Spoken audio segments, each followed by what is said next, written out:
Welcome to the Get Fit Guys quick and dirty tips to slim down and shape up. My name is Brock Armstrong, and I'm the Get Fit Guy. As you watch the world's finest winter athletes freeze their giblets off from your warm and cozy couches, you may ask yourself, what type of workouts do these gladiators do in preparation for the Winter Olympics? And while I could easily fill a book with the exact training protocols involved in each of the Winter Olympic sports, there are some basics that you can incorporate into your own personal Olympic training push. And as you will find out, despite the uniqueness of these sports, bobsleighing anyone? The preparation and the training often seems all too familiar. The individual sports that are included at the 2018 Winter Olympics are basically the same as previous years, at least in my lifetime. In fact, the list of sports has not changed at all since the skeleton event was added back in 2002.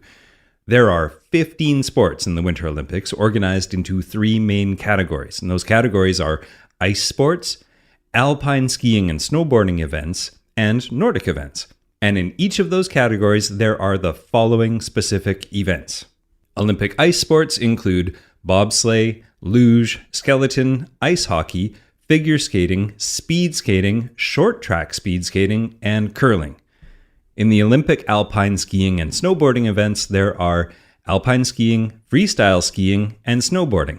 And in the Olympic Nordic events, there's biathlon, cross-country skiing, ski jumping, and Nordic combined. Now, although the Winter Olympics only come around once every 4 years and obviously only take place in the winter, Olympic athletes train all year round for this moment in the world spotlight. And as you can guess from the list I just gave you, the sports in the Winter Olympics are as varied as you can get, but still, many Olympic athletes use common training techniques, just like us mortals, in preparation for their chosen sport. So let's look at a few Winter Olympic sports and the workouts that many Olympic hopefuls use in their training that you could, or perhaps already do, incorporate into your fitness routine. Let's start with Olympic ice sport workouts. Now, training for the bobsled, skeleton, or luge requires power for the massive push-off start, as well as strong core control for driving the sled or steering the luge along the fastest tangent line, which ensures the shortest distance is being traveled. You can get yourself ready to carve up the ice by working your core and power with these moves. There's the ab wheel rollout. Now for this, you start from your knees and you take the ab wheel and roll forward and get as low as you can to the ground, and then roll yourself back up to your knees, keeping your arms straight and your hips extended the whole time. Then there's a thing called the alligator walk. With your feet on a reasonably slidey surface, or an ab wheel, start in a push-up position and crawl with your arms locked, keeping your legs straight and dragging them behind you. Then there's the stability ball push-up, and you just get yourself into a push-up position with your hands on a stability ball, engage your glutes and your core, and do a push-up. For a harder variation, you can try lifting one leg off the ground. And then there's the stability ball pike. So you get yourself into a plank position with your shins on the stability ball this time, and using your arms and core, push your butt into the air and roll the ball onto your feet. Then return to your starting position and repeat.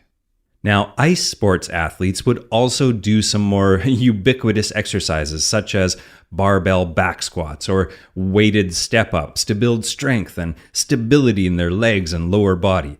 And speed skaters need a combination of power, stability, and balance to make their way around that oval ice rink at insanely fast speeds. So all skaters will train on and off the ice, doing drills to build their endurance and power. But for speed skating events, a workout that involves the following power-enhancing moves would be advantageous. And we'll start with the knee drive. To do this, you lean forward with your hands on a wall and rapidly drive your knees up while pushing your feet as though you're trying to dig them into the ground. Then we have the sled push. You load up a sled, like you see football players or CrossFit athletes using, with a light amount of resistance. Then you sprint as hard as you can while pushing the sled for only 5 to 10 seconds. Then you rest and repeat. Then you can do something called forward bounds, and that's like sprinting combined with long jumping.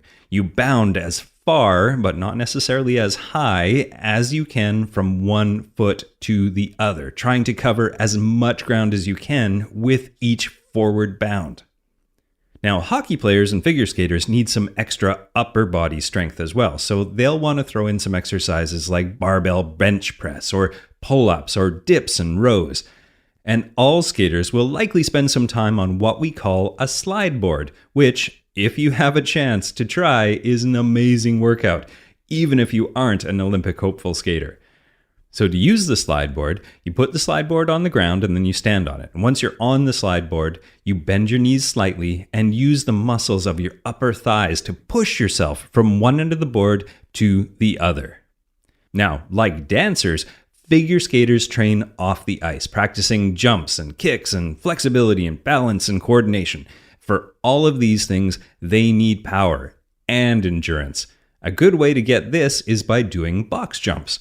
These simulate the kind of balance that's necessary for a figure skater to gracefully land on one foot on the ice.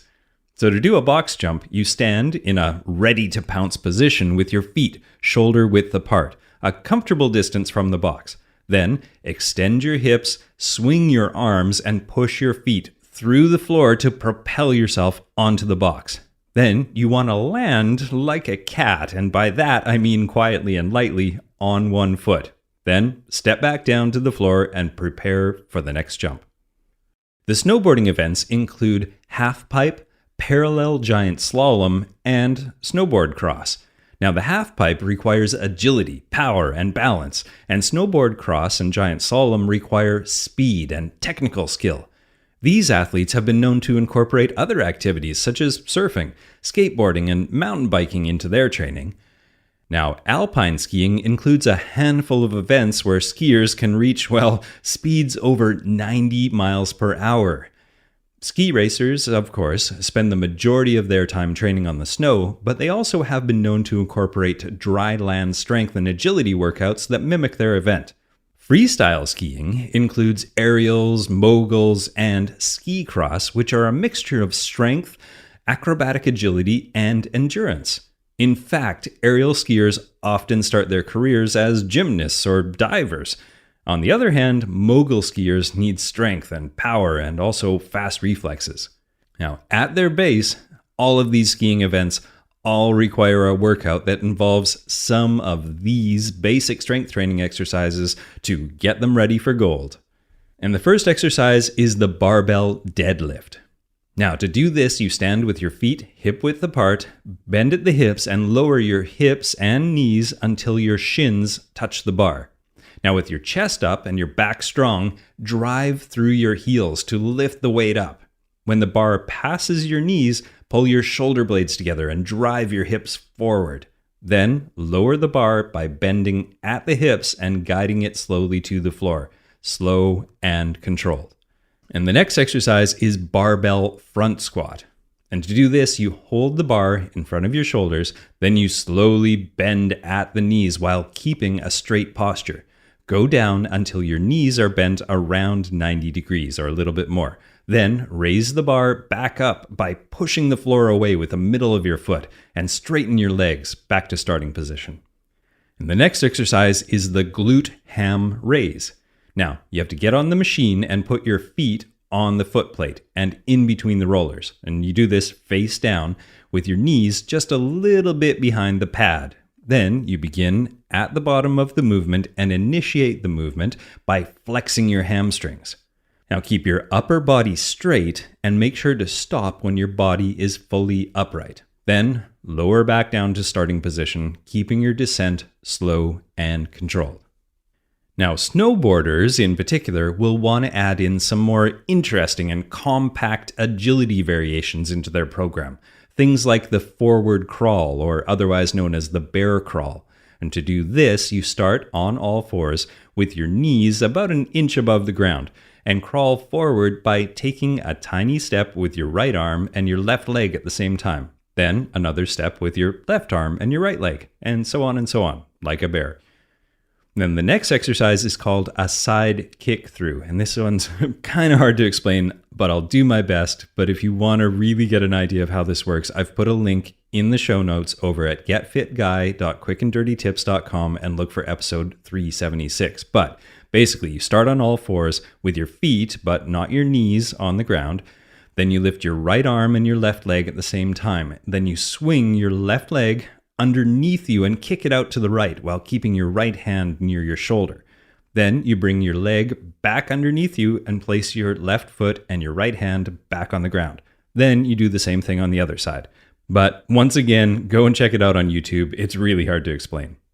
And the next workout is called the crab walk. So you basically invert your bear position and start with your hands and your feet flat on the ground with your belly facing up this time. Then your knees should be bent and your hips should be just off the ground. Your arms should be straight with your hands directly underneath your shoulders. Then you start walking forward by simply moving your left hand followed by your right foot. Then your right hand followed by your left foot, just like a crab that happens to have 4 limbs. Cross-country skiing is the most endurance-focused sport in the Winter Olympics, and these athletes train hard. Alongside Tour de France cyclists, cross-country skiers have some of the highest VO2 max levels around. Cross-country skiers have been known to do many of the workouts I've mentioned previously, but will also do things like rollerblading, running, cycling, and rowing. Now, cross-country and also freestyle skiers will want to add in some endurance exercises like these ones too. Exercises like the farmer's walk, where you grab 2 very heavy dumbbells that you can handle safely and stand up tall with your chest and your shoulders back. Then you walk for about 30 meters and then rest and repeat. And you can do this for up to 15 minutes or until your grip strength gives out. You can also do what's called a trunk circuit. Now with this, you work the entire trunk, not just the abs, using a combination of plank, side plank, bridge, airplane, and Superman, and you hold each of these positions for 30 to 60 seconds with a 30-second rest in between, keeping a straight spine and engage all of the core muscles, from the rectus abdominis on the front to the multifidus on the back. And then the next exercise is the single leg squat. To do this, you stand on your right leg and put your left leg behind you on a box or a ball. Then you lower your body into a squat until your knee is bent at a 90-degree angle. Remember to keep your ankle, your knee, and your hip all in line, and try not to let your knee sag to the inside or the outside. Think tall thoughts and push your leg back into a straight and standing position. And finally, biathlon is a bit of an outlier because it combines cross-country skiing and target shooting. In this event, biathletes need to go as quickly as possible from an all-out, heart rate busting sprint directly into a calm, concentrated, and controlled activity of target shooting. I once trained a former biathlete for a marathon, and I was endlessly amused and also amazed at how quickly he could drop his heart rate, even after running some gut-busting hill repeats. Like cross-country skiers, biathletes incorporate running, cycling, rollerblading, and rowing into their training, but they also spend hours at target practice and work specifically on breath control. Some of them even incorporate swimming into their program because that can really help to teach them to control their breathing during a high-intensity effort. All right, I've obviously only scratched the surface here, but I think you get the idea. You may never hurtle your body down an ice-covered track or throw another human being into the air while wearing skates or score the winning goal on the likes of Shannon Zabatos to bring home the gold medal. And, well, neither will I. But we can, and likely do, train in similar ways to all of those high achievers that we watch and cheer on from our comfy seats back home.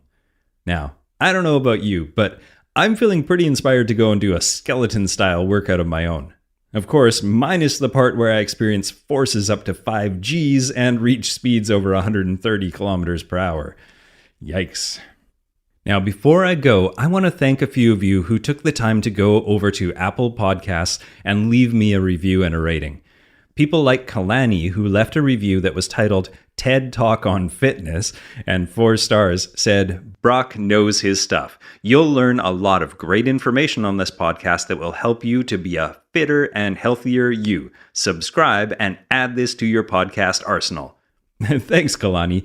And also thanks to MR Pollock and SJ Skeleton 04 and Run and Listen and Desert Bite, and the list goes on and on. Thank you guys. I really appreciate it. And if you want to leave a review and a rating, just go to Apple Podcasts and search for Get Fit Guy. But even if you don't do that, you can head over to facebook.com/getfitguy or twitter.com/getfitguy or getfitguy.quickanddirtytips.com, or even send me an email at getfitguy@quickanddirtytips.com.